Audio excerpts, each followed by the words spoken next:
চলচ্চিত্র শিল্পী সমিতির নির্বাচন মানেই বিতর্ক। বিগত কয়েক বছরে এই সমিতির কার্যক্রম নিয়ে বিভিন্ন মহল থেকে উঠেছে নানা প্রশ্ন। চেয়ার দখলের যুদ্ধে হাস্যরসের জন্ম দিচ্ছে এ সমিতি। নেই কাজ তো খই ভাজ, বাংলা এই প্রবাদের সঙ্গে বেশ মিল রেখে চলছে এ সমিতি। বিগত কমিটির নিপুণ ও জায়েদ খান ইস্যু নিয়ে এ সমিতি বেশ সমালোচিত হয়।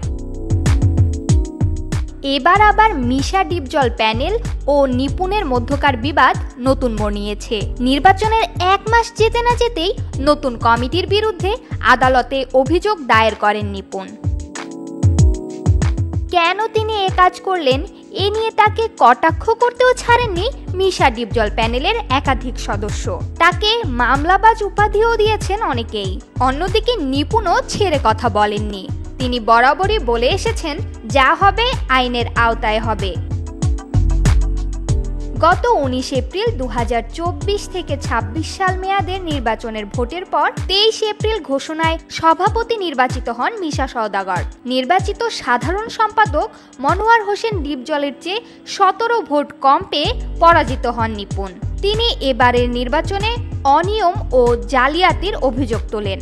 এই অভিযোগে তিনি নির্বাচনী আপিল বোর্ডের কাছে আবেদন করেছিলেন। অবশেষে নিপুণের অভিযোগের দিকে আমল দিয়েছে বিজ্ঞ আদালত।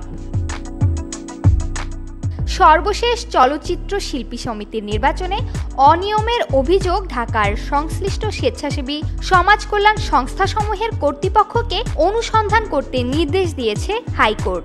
একই সঙ্গে সমিতির সাধারণ সম্পাদক হিসেবে মনোয়ার হোসেন ডিপজলকে দায়িত্ব পালন থেকে বিরত থাকার আদেশ দেওয়া হয়েছে।